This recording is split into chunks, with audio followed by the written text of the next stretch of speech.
불자님들, 오늘 이 자리에 함께해 주신 모든 법우님들께 깊은 감사의 인사를 올립니다. 오늘 제가 법우님들과 나누고자 하는 이야기는 우리 수행자들이 평생을 두고 경계해야 할 매우 중요한 주제입니다. 혹시 법우님들께서는 이런 경험 없으십니까? 어느 날 경전을 읽다가 갑자기 무언가 확 깨달은 듯한 느낌이 들었던 적 말입니다. 아, 이거구나 하는 생각이 들면서 가슴이 뻥 뚫리는 것 같고 세상 모든 이치가 손바닥 보듯 환하게 보이는 것 같은 그런 순간 말입니다. 그때 우리는 생각합니다. 드디어 나도 깨달음을 얻었구나. 이제 나도 진정한 수행자가 되었구나 하고 말입니다. 그런데 보살님들, 바로 그 순간이 가장 위험한 순간이라는 사실을 아십니까? 부처님께서는 평생 이것을 경계하셨습니다. 조금 깨달았다고 착각하는 그 순간 진정한 공부는 멈춰버린다고 말씀하셨습니다. 요즘 우리 주변을 보면 이런 일이 참으로 많습니다. 몇 년 절에 다니고 몇 권의 경전을 읽고 몇 번의 깨달음 같은 체험을 하고 나서는 이미 다 아는 듯이 행동하는 분들이 계십니다. 절에 가면 스님 법문에 고개를 끄덕이면서도 마음 한구석으로는 이 정도는 나도 아는 내용인데 하고 생각합니다. 다른 불자들이 질문하면 아는 체하며 가르치려 들고 자신의 작은 깨달음을 마치 완전한 진리인 양 확신합니다. 하지만 법우님들, 진정한 깨달음은 그런 것이 아닙니다. 진정으로 깨달은 사람일수록 자신이 아직 아무것도 모른다는 사실을 더 깊이 압니다. 깨달음의 바다는 끝이 없고 부처님의 가르침은 한없이 깊기 때문입니다. 2025년을 살아가는 우리 불자님들은 특히 이런 함정에 빠지기 쉽습니다. 인터넷에는 불교 정보가 넘쳐나고 유튜브에는 수많은 법문 영상이 있습니다. 책을 사서 읽지 않아도 스마트폰으로 경전을 검색할 수 있고 앉아서 명상하지 않아도 명상 앱으로 대신할 수 있는 시대입니다. 그러다 보니 머리로만 알게 되고 정보로만 축적하게 됩니다. 가슴으로 체득하지 못한 채 머릿속 지식만 쌓이는 것입니다. 그리고는 착각합니다. 많이 아니까 많이 깨달았다고 말입니다. 하지만 아는 것과 깨닫는 것은 전혀 다른 차원의 문제입니다. 100권의 책을 읽어도 한 번도 실천하지 않으면 그것은 그저 글자일 뿐입니다. 1000번의 법문을 들어도 한 번도 마음에 새기지 않으면 그것은 그저 소리일 뿐입니다. 저는 오늘 이 시간 법우님들과 함께 이 문제를 깊이 살펴보고자 합니다. 우리가 왜 깨달았다고 착각하게 되는지, 그 함정이 무엇인지 말입니다. 그리고 진정한 깨달음으로 나아가기 위해 우리가 어떻게 수행해야 하는지 부처님의 가르침을 통해 함께 배워보고자 합니다. 오늘 제가 법우님들께 전해드릴 4가지 가르침은 모두 부처님과 역대 조사 스님들께서 우리에게 남겨주신 소중한 지혜입니다. 이것은 단순한 이론이 아닙니다. 2500년이 넘는 시간 동안 수많은 수행자들이 직접 체험하고 검증한 진리의 길입니다. 지금 이 순간 혹시 자신이 어느 정도 깨달았다고 생각하고 계신 분이 계십니까? 혹은 더 이상 배울 것이 없다고 느끼시는 분이 계십니까? 그렇다면 오늘 이 시간이 법우님께 특별히 중요한 시간이 될 것입니다. 부처님께서는 자만심이야말로 수행자의 가장 큰 적이라고 말씀하셨습니다. 조금 알았다고 교만해지는 순간 우리의 수행은 그 자리에 멈춰 서게 됩니다. 반대로 항상 초심을 잃지 않고 겸손하게 배우는 자세를 유지한다면 그 사람은 평생 성장할 수 있습니다. 그러니 법우님들, 오늘 이 시간만큼은 자신이 아는 모든 것을 내려놓으시기 바랍니다. 마치 처음 부처님 가르침을 접하는 사람처럼 텅 빈 그릇같이 마음을 비우고 들어주시기 바랍니다. 그래야만 새로운 깨달음이 그 빈 공간에 들어올 수 있습니다. 이미 가득 찬 그릇에는 더 이상 아무것도 담을 수 없는 법입니다. 자, 그럼 이제부터 본격적으로 시작해 보겠습니다. 첫 번째로 말씀드릴 내용은 우리가 얼마나 쉽게 작은 깨달음을 전체 깨달음으로 착각하는가 하는 것입니다. 부처님께서 금강경에서 이렇게 말씀하셨습니다. 만약 누군가가 내가 법을 얻었다고 말한다면 그것은 잘못된 것이다. 왜냐하면 얻을 법이란 것이 실제로 존재하지 않기 때문이다. 이 말씀의 의미가 무엇이겠습니까? 진정한 깨달음이란 무언가를 얻는 것이 아니라는 뜻입니다. 오히려 우리가 가지고 있던 모든 집착과 망상을 내려놓는 것이 깨달음입니다. 그런데 우리는 어떻게 합니까? 조금 특별한 체험을 하면 나는 이것을 얻었다고 생각합니다. 명상 중에 마음이 고요해지는 경험을 하면 나는 삼매를 얻었다고 착각합니다. 경전을 읽다가 한 구절이 가슴에 와닿으면 나는 진리를 깨달았다고 믿어버립니다. 제가 아는 한 불자님의 이야기를 들려드리겠습니다. 그분은 10년 넘게 열심히 절에 다니시던 분이셨습니다. 매일 새벽 예불에 참석하고 경전 공부도 빠짐없이 하시고 봉사활동도 열심히 하셨습니다. 그러던 어느 날 참선 수행 중에 특별한 체험을 하셨다고 합니다. 갑자기 온 우주가 하나로 연결되어 있다는 느낌이 들면서 모든 존재가 본래 부처라는 깨달음이 왔다는 것입니다. 그날 이후 그분은 완전히 달라지셨습니다. 다른 불자들에게 자신의 체험을 자랑하고 스님의 법문에도 이의를 제기하고 심지어 나는 이미 깨달았으니 더 이상 수행할 필요가 없다고까지 말씀하셨습니다. 처음에는 주변 불자들도 그분을 대단하게 생각했습니다. 하지만 시간이 지날수록 이상한 점들이 드러나기 시작했습니다. 그분은 여전히 화를 잘 내셨고 자신의 의견과 다른 사람을 비난하셨으며 작은 일에도 쉽게 흔들리셨습니다. 깨달음을 얻었다는 사람이 왜 번뇌에서 자유롭지 못한 것일까요? 답은 간단합니다. 그분이 경험한 것은 진정한 깨달음이 아니라 하나의 선정 체험이었기 때문입니다. 수행 과정에서 일시적으로 맛보는 특별한 경험일 뿐이었던 것입니다. 하지만 그분은 그것을 완전한 깨달음으로 착각하셨고 그 순간부터 더 이상의 성장이 멈춰버렸습니다. 법우님들, 이것이 바로 우리가 조심해야 할 첫 번째 함정입니다. 부처님께서는 이런 일이 일어날 것을 미리 아시고 경계하셨습니다. 화엄경에 이런 말씀이 있습니다. 초지에 오른 보살도 아직 갈 길이 멀고 십지를 다 닦은 보살도 여전히 부처님의 경지와는 차이가 있다. 보살의 수행 단계는 52단계입니다. 그중 초지, 즉 첫 번째 깨달음의 단계에 올랐다 해도 아직 51단계가 남아있다는 뜻입니다. 심지어 십지, 마지막 10번째 단계를 모두 완성해도 부처님의 완전한 깨달음과는 아직 거리가 있다는 것입니다. 그런데 우리는 어떻습니까? 한 번 특별한 체험을 했다고, 한 권의 경전을 이해했다고, 한 가지 진리를 깨달았다고 해서 마치 모든 것을 다 아는 것처럼 행동하지 않습니까? 이것이 바로 교만입니다.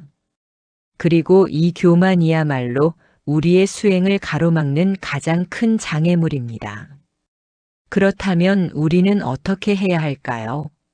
먼저 겸손해져야 합니다. 아무리 많이 깨달았다 해도 그것은 진리의 바다에서 한 방울의 물을 떠낸 것에 불과하다는 사실을 인정해야 합니다. 조주선사의 어록에 이런 말씀이 있습니다. 한 스님이 조주선사께 물었습니다. 저는 오랫동안 수행했는데 아직도 깨닫지 못했습니다. 어떻게 해야 합니까? 조주 선사께서 대답하셨습니다. 내가 깨달았다고 생각하는 그 순간 깨달음은 이미 내게서 멀어진 것이다. 이 말씀의 깊은 뜻을 헤아려 보십시오. 깨달음이란 무언가를 얻어서 소유하는 것이 아닙니다. 오히려 나는 깨달았다는 그 생각조차 내려놓을 때 비로소 진정한 깨달음에 가까워지는 것입니다. 그러니 법우님들 혹시 자신이 어느 정도 깨달았다고 생각하고 계셨다면 오늘 이 순간 그 생각을 내려놓으시기 바랍니다. 나는 아직 아무것도 모른다. 배울 것이 산더미처럼 많다는 마음으로 돌아가시기 바랍니다. 그것이 바로 진정한 수행자의 자세입니다. 실천 방법을 구체적으로 말씀드리겠습니다. 매일 아침 일어나서 이렇게 다짐하십시오. 오늘도 나는 배우는 사람입니다. 모든 사람이 나의 스승이고 모든 상황이 나의 가르침입니다. 그리고 하루를 마무리하는 저녁에는 이렇게 반성하십시오. 오늘 나는 교만하지 않았는가? 다른 사람을 가르치려 들지 않았는가? 내가 안다고 착각하지 않았는가? 이렇게 매일 자신을 돌아보고 점검하는 것이 중요합니다. 또한 경전을 읽을 때도 마찬가지입니다. 아, 이 내용은 내가 이미 아는 것이네 하는 생각이 들면 즉시 그 생각을 알아차리십시오. 그리고 다시 초심으로 돌아가 마치 처음 읽는 것처럼 새로운 마음으로 대하십시오. 같은 구절이라도 수행의 깊이에 따라 전혀 다른 의미로 다가올 수 있습니다. 어제 읽었던 경전이 오늘 읽으면 완전히 새로운 깨달음을 줄 수 있습니다. 하지만 나는 이미 안다는 마음으로 읽으면 그 새로운 깨달음을 놓치게 됩니다.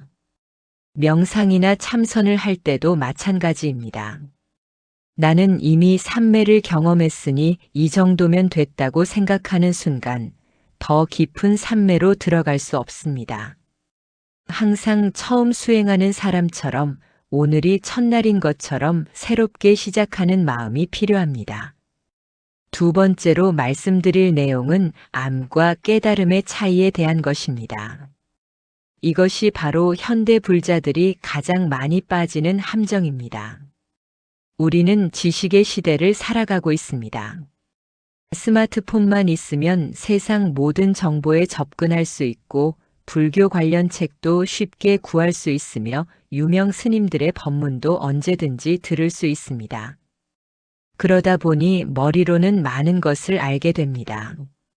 사성제가 무엇인지 알고 팔정도가 무엇인지 알고 12연기가 무엇인지 압니다. 공의 사상도 알고 연기법도 알고 중도 사상도 압니다. 하지만 법우님들 아는 것과 깨닫는 것은 완전히 다른 차원의 문제입니다. 물에 대해 아무리 많이 알아도 직접 마시지 않으면 갈증이 해소되지 않습니다. 불에 대해 백과사전만큼 알아도 직접 만져보지 않으면 뜨거움을 모릅니다. 마찬가지로 불교 교리를 아무리 많이 알아도 직접 실천하고 체득하지 않으면 그것은 그저 정보일 뿐입니다. 부처님께서 법구경에서 이렇게 말씀하셨습니다. 1000개의 개송을 외우면서도 실천하지 않는 사람보다 단 한 구절을 실천하는 사람이 훨씬 낫다. 이 말씀이 바로 오늘 우리에게 필요한 가르침입니다. 100권의 경전을 읽고 외우는 것보다 한 구절을 삶에서 실천하는 것이 중요합니다. 1000개의 법문을 듣는 것보다 하나의 가르침을 가슴에 새기고 행동으로 옮기는 것이 중요합니다. 그런데 우리는 어떻게 하고 있습니까? 많이 아는 것에만 집중하고 실천은 뒤로 미루지 않습니까? 나중에 시간 나면 실천해야지 하면서 또 다른 책을 펼치고 또 다른 강의를 듣지 않습니까? 이것은 마치 요리책만 수십 권 읽으면서 한 번도 요리를 해보지 않는 것과 같습니다. 레시피를 아무리 많이 알아도 직접 요리하지 않으면 맛있는 음식을 만들 수 없습니다. 불교 공부도 마찬가지입니다. 교리를 아무리 많이 알아도 직접 수행하지 않으면 번뇌에서 벗어날 수 없습니다. 저는 한 대학 교수님을 만난 적이 있습니다. 그분은 불교학을 전공하신 분으로 불교 경전과 사상에 대해서는 정말 해박한 지식을 가지고 계셨습니다. 논문도 수십 편 쓰셨고 책도 여러 권 출판하셨으며 학회에서도 인정받는 학자셨습니다. 하지만 개인적으로 대화를 나눠보니 그분은 여전히 일상의 작은 스트레스에도 힘들어 하셨고 대인관계에서 오는 갈등으로 괴로워하셨으며 미래에 대한 불안에서 벗어나지 못하고 계셨습니다. 불교를 연구하는 학자이지만 불교의 가르침대로 살아가는 수행자는 아니었던 것입니다. 이것이 바로 암과 깨달음의 차이입니다. 아는 것은 머리에 저장되지만 깨달음은 삶을 변화시킵니다. 아는 것은 말로 표현되지만 깨달음은 행동으로 드러납니다. 아는 것은 타인에게 과시할 수 있지만 깨달음은 조용히 자신을 변화시킵니다. 원효 대사의 일화를 한번 살펴보겠습니다. 원효 대사께서 당나라로 유학을 가던 중 무덤가에서 하룻밤을 보내게 되었습니다. 한밤중에 목이 말라 손으로 더듬거리다가 물그릇을 찾아 물을 마셨는데 그 맛이 정말 시원하고 달았습니다. 다음 날 아침 눈을 떠보니 그것은 물그릇이 아니라 해골에 고인 빗물이었습니다. 그 순간 원효 대사께서는 크게 깨달으셨습니다. 모든 것이 마음이 만드는 것이로구나. 일체유심조로다. 어젯밤 마셨을 때는 맛있는 물이었는데 해골임을 알고 나니 역겨움이 밀려왔습니다. 물은 그대로인데 마음이 바뀌니 모든 것이 달라진 것입니다. 원효 대사께서는 일체유심조라는 말씀을 이미 알고 계셨을 것입니다. 화엄경에 나오는 유명한 구절이니까요. 하지만 아는 것과 깨닫는 것은 달랐습니다. 직접 체험을 통해 그 진리를 온몸으로 깨달은 것입니다. 그 순간 원효 대사께서는 당나라 유학을 포기하고 신라로 돌아오셨습니다.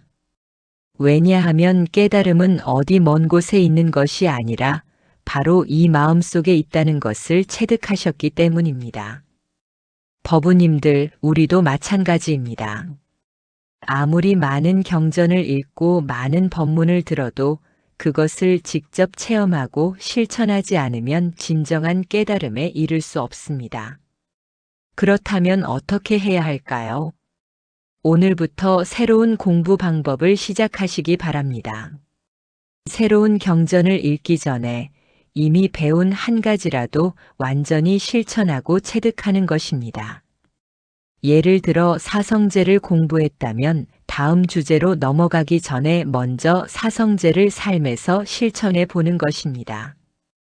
고통이 무엇인지 직접 관찰하고 고통의 원인을 자신의 삶에서 찾아보고 고통의 소멸이 가능한지 체험해보고 그 길을 실제로 걸어보는 것입니다.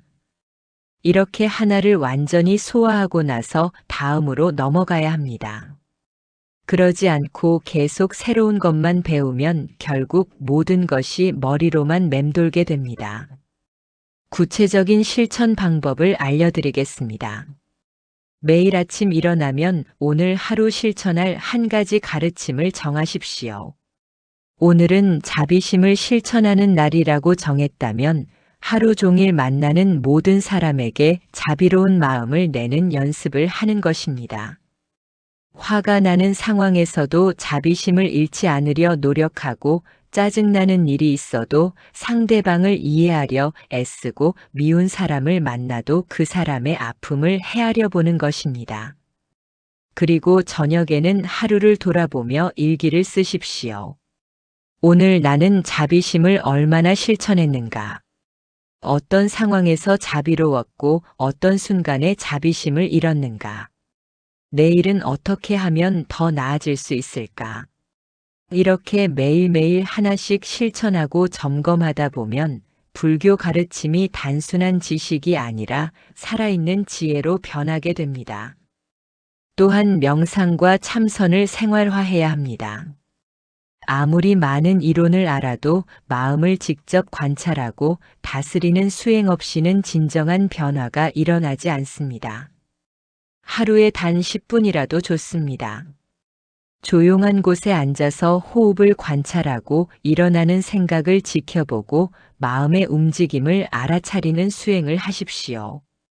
처음에는 잡념이 많고 집중이 안 될 것입니다.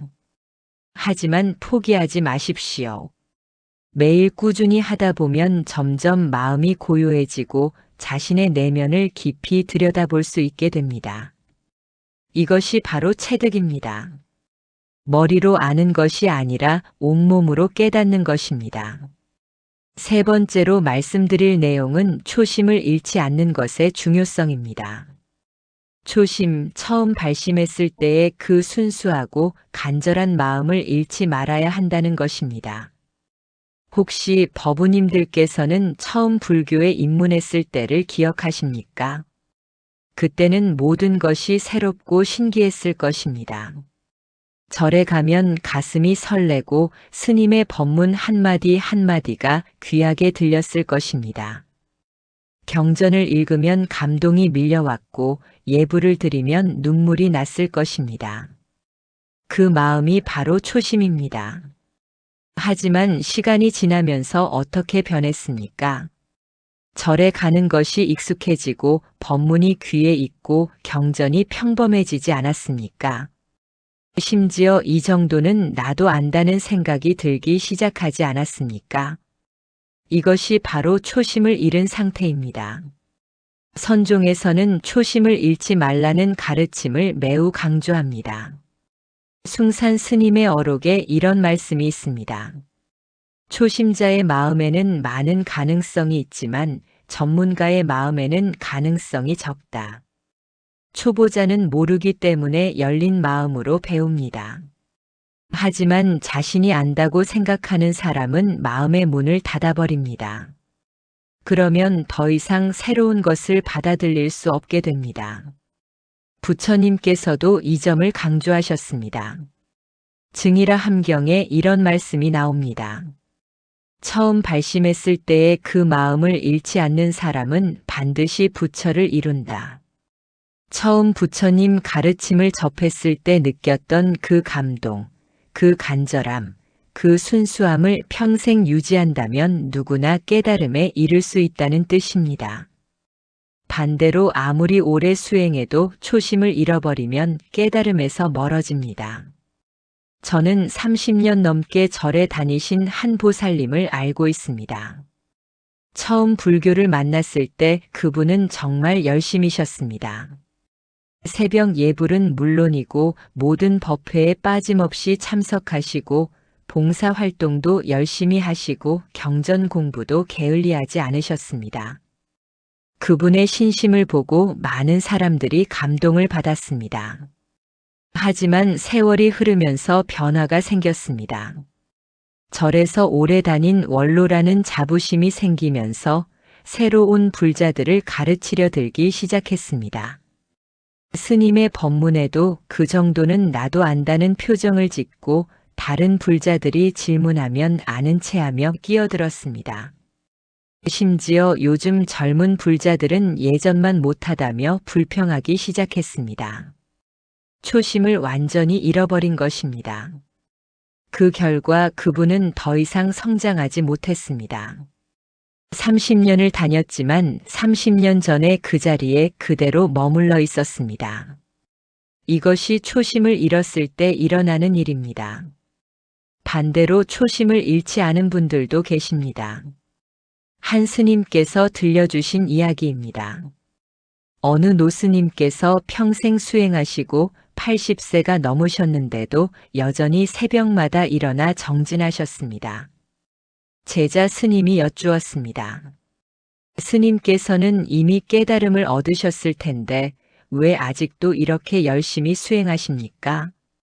노스님께서 대답하셨습니다. 나는 아직도 초심자일 뿐이다. 매일 아침 일어나면 오늘도 배워야 할 것이 산더미처럼 많다는 생각이 든다. 부처님 가르침의 바다는 끝이 없으니 어찌 게을리할 수 있겠는가. 이것이 바로 진정한 수행자의 자세입니다. 80세가 되어도 평생을 수행해도 여전히 자신을 초심자라고 생각하는 겸손한 말입니다. 그렇다면 우리는 어떻게 초심을 유지할 수 있을까요? 먼저 정기적으로 자신의 처음 발심을 떠올려야 합니다. 왜 불교를 시작했는지, 무엇을 구하려 했는지, 그때의 간절함이 무엇이었는지 기억해야 합니다. 구체적인 방법을 알려드리겠습니다. 매달 초하루나 보름날 또는 자신의 생일이나 특별한 날을 정해서 초심을 되돌아보는 시간을 가지십시오. 조용한 곳에 앉아서 처음 불교를 만났을 때를 떠올려 보는 것입니다. 그때 무슨 일이 있었는지, 무슨 고민이 있었는지, 어떤 마음으로 부처님께 귀의했는지 하나하나 기억해 두십시오. 그리고 지금의 나와 비교해 보십시오. 나는 그때의 그 간절함을 아직 유지하고 있는가? 아니면 어느새 익숙함에 빠져 게을러지지 않았는가? 솔직하게 자신을 돌아보는 것입니다. 만약 초심에서 멀어졌다는 것을 발견한다면 그 순간이 바로 다시 시작할 기회입니다. 오늘부터 다시 초심으로 돌아가겠다고 다짐하십시오. 그리고 실제로 처음 불교를 시작했을 때처럼 행동하는 것입니다. 또 하나의 방법은 항상 자신을 초보자로 생각하는 것입니다. 아무리 오래 수행했어도 아무리 많이 알아도 나는 아직 배우는 사람이다라고 생각하는 것입니다. 새벽 예불에 갈 때도 처음 가는 것처럼 경건한 마음으로 가고 법문을 들을 때도 처음 듣는 것처럼 집중해서 듣고 경전을 읽을 때도 처음 읽는 것처럼 새로운 마음으로 읽는 것입니다. 이렇게 하면 언제나 신선한 깨달음을 얻을 수 있습니다. 같은 법문이라도 매번 새로운 의미로 다가오고 같은 경전이라도 읽을 때마다 다른 깨달음을 줍니다. 또한 새로운 불자들을 보면서 자신의 초심을 되돌아보는 것도 좋은 방법입니다. 그들의 열정, 그들의 순수함, 그들의 간절함 속에서 자신이 잃어버린 초심을 발견할 수 있습니다. 그러니 새로운 불자들을 무시하거나 가르치려 들지 마십시오. 오히려 그들에게서 배우십시오. 그들의 신선한 눈으로 불교를 바라보고 그들의 순수한 마음으로 가르침을 받아들이십시오. 네 번째로 말씀드릴 내용은 진정한 깨달음의 증거에 대한 것입니다. 우리가 정말 깨달았는지 아닌지를 어떻게 알 수 있을까요?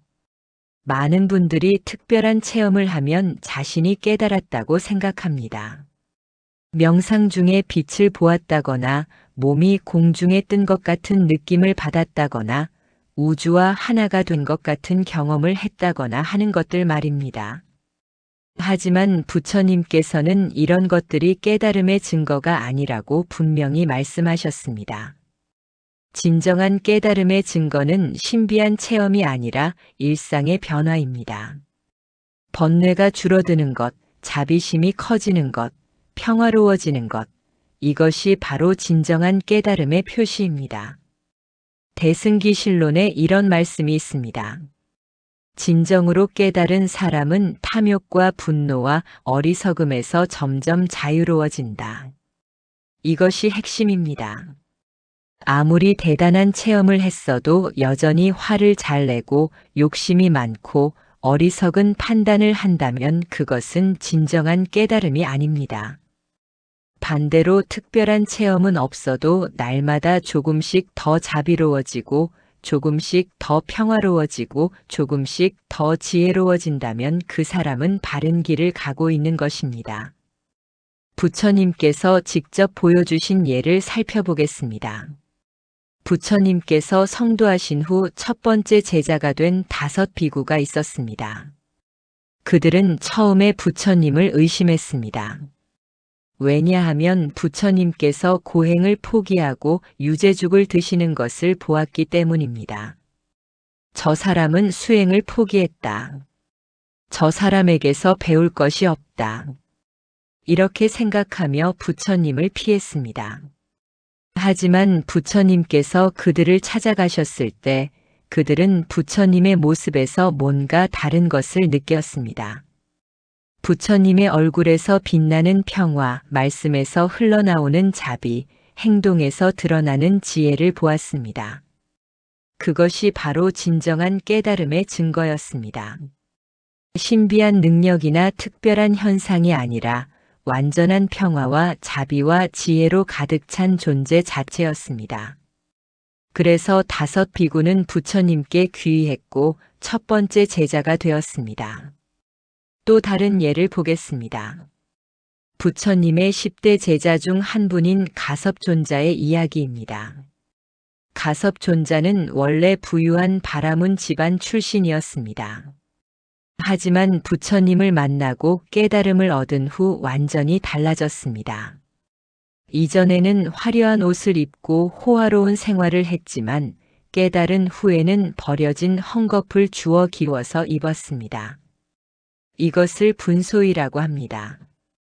또한 가장 가난한 사람들의 집에 가서 탁발을 했습니다. 왜냐하면 부유한 집은 이미 복이 많으니 가난한 사람들에게 공양할 기회를 주어 복을 짓게 하려는 자비심에서였습니다. 부처님께서는 가섭존자의 이런 행동을 보시고 크게 칭찬하셨습니다. 가섭은 진정으로 깨달은 자로다. 깨달음은 화려한 말이 아니라 검소한 행동으로 드러나는 것이니라. 이것이 바로 진정한 깨달음의 모습입니다. 말로만 자비를 외치는 것이 아니라 행동으로 자비를 실천하는 것입니다. 그렇다면 우리는 어떻게 자신의 깨달음을 점검할 수 있을까요? 다음과 같은 질문들을 스스로에게 던져보십시오. 나는 예전보다 화를 덜 내는가? 나는 예전보다 욕심이 줄어들었는가? 나는 예전보다 다른 사람을 더 이해하고 받아들이는가? 나는 예전보다 작은 일에 덜 흔들리는가? 나는 예전보다 더 평화로운가? 이런 질문들의 예라고 대답할 수 있다면 법우님은 바른 길을 가고 있는 것입니다. 비록 대단한 신비 체험은 없어도 실제로 변화하고 있는 것입니다. 반대로 특별한 체험은 많이 했지만 이런 질문들에 아니오라고 대답해야 한다면 그 체험들은 진정한 깨달음이 아니었을 수 있습니다. 구체적인 점검 방법을 알려드리겠습니다. 매주 일요일 저녁 한 주를 돌아보는 시간을 가지십시오. 노트를 준비하고 다음과 같이 기록해 보는 것입니다. 이번 주에 나는 몇 번이나 화를 냈는가? 어떤 상황에서 화가 났는가? 그때 나는 어떻게 대처했는가? 이번 주에 나는 어떤 욕심을 부렸는가? 그 욕심 때문에 어떤 문제가 생겼는가? 이번 주에 나는 누구에게 자비를 베풀었는가? 어떤 상황에서 자비롭지 못했는가? 이렇게 구체적으로 기록하고 점검하다 보면 자신이 정말로 변화하고 있는지 아니면 제자리 걸음을 하고 있는지 알 수 있습니다. 그리고 한 달에 한 번은 지난달과 비교해 보십시오. 지난달에 비해 나는 얼마나 성장했는가? 어떤 부분이 나아졌고 어떤 부분이 아직 부족한가? 이렇게 정기적으로 점검하면서 부족한 부분은 더 노력하고 잘하는 부분은 계속 유지하는 것입니다. 또한 주변 사람들의 반응도 중요한 지표입니다. 진정으로 변화하고 있다면 주변 사람들도 느낄 수 있습니다. 요즘 많이 부드러워지셨네요. 예전보다 훨씬 편안해 보이세요. 함께 있으면 마음이 평화로워집니다. 이런 말을 듣는다면 그것은 법우님의 수행이 바른 방향으로 가고 있다는 증거입니다. 반대로 아무리 자신은 깨달았다고 생각해도 주변 사람들이 불편해한다면 다시 한번 점검해 볼 필요가 있습니다. 마지막으로 가장 중요한 점검 방법은 고통이 줄어들고 있는가를 살펴보는 것입니다. 부처님께서 가르침을 주신 목적은 단 하나입니다. 고통에서 벗어나게 하는 것입니다. 그러니 진정한 깨달음이라면 반드시 고통이 줄어들어야 합니다. 예전에 괴로웠던 일들이 이제는 덜 괴롭거나 같은 상황이어도 예전보다 평화롭게 대처할 수 있다면 그것이 바로 깨달음이 깊어지고 있다는 증거입니다. 실천 방법을 구체적으로 말씀드리겠습니다.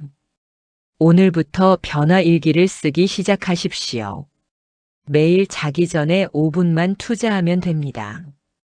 오늘 나는 어떤 순간에 예전의 나와 다르게 행동했는가? 오늘 나는 어떤 상황에서 아직도 번뇌에 휘둘렸는가? 내일은 어떻게 하면 더 나아질 수 있을까? 이 세 가지 질문에 대한 답을 간단하게라도 적는 것입니다. 한 달, 두 달, 석 달이 지나고 나서 처음 쓴 일기를 다시 읽어보십시오. 그러면 자신이 얼마나 변화했는지 혹은 얼마나 제자리 걸음을 하고 있는지 명확하게 보입니다. 이것이 바로 자기 점검입니다. 스스로를 속일 수 없는 정직한 거울입니다. 법우님들, 지금까지 제가 말씀드린 4가지 가르침을 다시 한번 정리해 드리겠습니다. 첫째, 작은 깨달음을 전체 깨달음으로 착각하지 마십시오.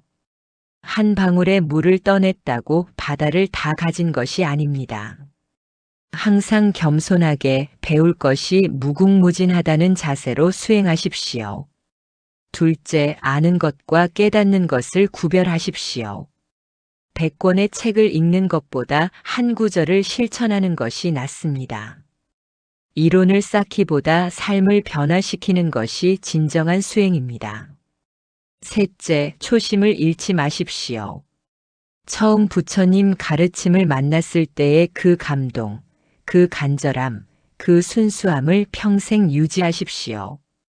익숙함에 빠져 게을러지지 말고 항상 새로운 마음으로 배우십시오. 넷째, 진정한 깨달음은 신비한 체험이 아니라 일상의 변화로 드러납니다. 화가 줄어들고 자비가 커지고 평화로워지는 것이 진정한 깨달음의 증거입니다. 이 4가지를 항상 마음에 새기고 실천하신다면 법우님들은 반드시 깨달음의 길에서 계속 전진하실 수 있습니다. 착각에 빠져 멈춰 서는 일 없이 끝까지 정진하실 수 있습니다. 부처님께서 열반에 드시기 전 마지막으로 남기신 말씀을 기억하십니까? 모든 것은 변하나니 게으르지 말고 정진하라. 이 말씀이야말로 오늘 우리에게 가장 필요한 가르침입니다. 아무리 많이 깨달았어도 아무리 오래 수행했어도 결코 게을러지지 말고 계속 정진하라는 것입니다. 왜냐하면 깨달음의 길은 끝이 없기 때문입니다. 부처님의 경지에 이르기까지 우리는 계속 배우고 계속 수행하고 계속 성장해야 합니다. 그러니 법우님들, 나는 이제 깨달았으니 더 이상 할 것이 없다는 생각은 절대 하지 마십시오. 그 순간이 바로 수행이 끝나는 순간이고 퇴보가 시작되는 순간입니다. 대신 이렇게 생각하십시오. 나는 아직 갈 길이 멀다. 하지만 한 걸음 한 걸음 나아가고 있다. 오늘도 배우고 내일도 배우며 평생 배우는 사람으로 살겠다. 이런 마음가짐이야말로 진정한 수행자의 자세입니다. 오늘 이 법문이 법우님들께 작은 도움이라도 되었기를 바랍니다. 혹시 자신이 깨달았다고 착각하고 계셨다면 오늘을 계기로 다시 겸손하게 돌아가시기 바랍니다. 혹시 아는 것과 깨닫는 것을 혼동하고 계셨다면 오늘부터는 실천하는 수행자가 되시기 바랍니다. 혹시 초심을 잃고 익숙함에 빠져 계셨다면 오늘 다시 새로운 마음으로 시작하시기 바랍니다. 그리고 진정한 깨달음의 증거가 무엇인지 명확히 아시고 자신의 수행을 정직하게 점검하시기 바랍니다. 이 모든 것이 쉬운 일은 아닙니다. 우리의 마음은 교만해지기 쉽고 게을러지기 쉽고 착각하기 쉽습니다. 하지만 부처님께서 이미 길을 보여주셨습니다. 우리는 그 길을 따라가기만 하면 됩니다. 한 걸음 한 걸음 천천히 그러나 꾸준히 걸어가면 됩니다. 넘어지면 일어나고 잘못 가면 돌아오고 헤매면 다시 찾으면 됩니다. 중요한 것은 절대 포기하지 않는 것입니다. 끝까지 정진하는 것입니다. 법우님들 부디 이 가르침을 마음 깊이 새기시고 오늘부터 실천하시기 바랍니다. 그리하여 모든 법우님들께서 진정한 깨달음에 이르시고 모든 중생과 함께 행복하시기를 간절히 기원합니다. 만약 오늘 법문이 도움이 되셨다면 좋아요 버튼을 눌러주시고 주변의 다른 법우님들과도 함께 나눠주시기 바랍니다. 그리고 댓글로 법우님들의 수행 경험이나 깨달음을 나눠주시면 우리 모두에게 큰 배움이 될 것입니다. 오늘 이 자리에 함께해 주신 모든 보살님들께 다시 한번 깊은 감사의 말씀을 올립니다. 이 법문의 공덕이 법계에 두루 미쳐 모든 중생이 고통에서 벗어나 진정한 평화와 행복을 얻으시기를 서원합니다. 부처님의 자비와 지혜가 항상 법우님들과 함께 하시기를 기원하며 오늘 법문을 마치겠습니다. 나무 석가모니불 나무 아미타불